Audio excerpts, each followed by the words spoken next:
Hey everyone, it's Eric Thompson. This is Goal Setting 101. So here's the question I get a lot. How in the heck should I set my goal? A lot of people get overwhelmed by this. We're at the time of year where it's of course really important to go into the new year with a clear financial goal. I'm going to give you 3 ways on how to do it so that you don't get overwhelmed by this process, so that this can be really easy for you, so you can go into next year with a ton of clarity and having something to shoot for. 3 methods. Method number 1, you can be really detailed about it. What I mean by that is you just go line by line. So you add up all the different categories and all the different places where money needs to be invested into your life, into your business. You go line by line, detailed, and then you just add it all up. So you would include things like just your living expenses. What does it take to run your home every single month? What are your marketing investments that you make into your clients? What are some new things that you want to do? Maybe there's that seminar, that conference that you've always wanted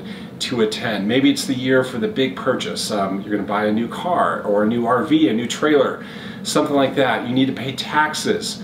You add up all those things. You also include how much you want to give back. What's your charitable contribution goal going to be? You add it up line by line.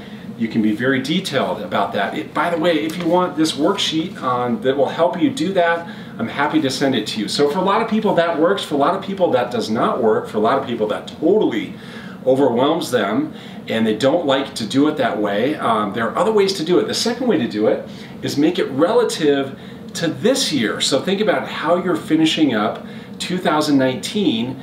Relative to that, how do you want 2020 to be? So there may be like a percentage increase that you want to do. Maybe you say, hey, I want to do 10% more, 20% more, 50% more.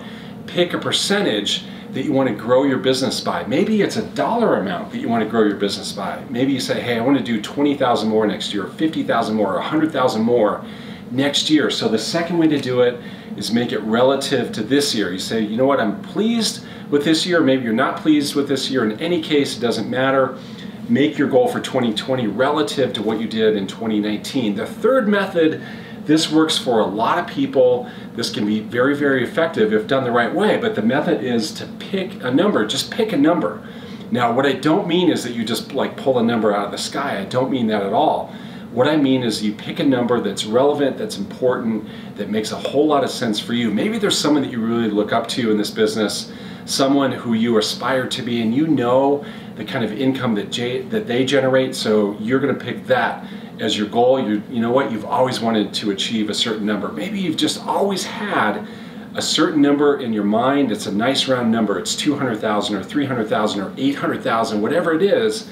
Pick that number. Make it very important to you, very relevant to you. Say yes to that goal. Pick the number. So again, 3 methods. Be detailed, make it relative to this year, or just pick a number. The next thing you want to do is you want to have clarity not just on what the income goal is, but also on how many transactions that means, and then also how much sales volume that is. I want you to go into next year with a ton of clarity about these 3 things. Here's how to do it. We're going to pick this person.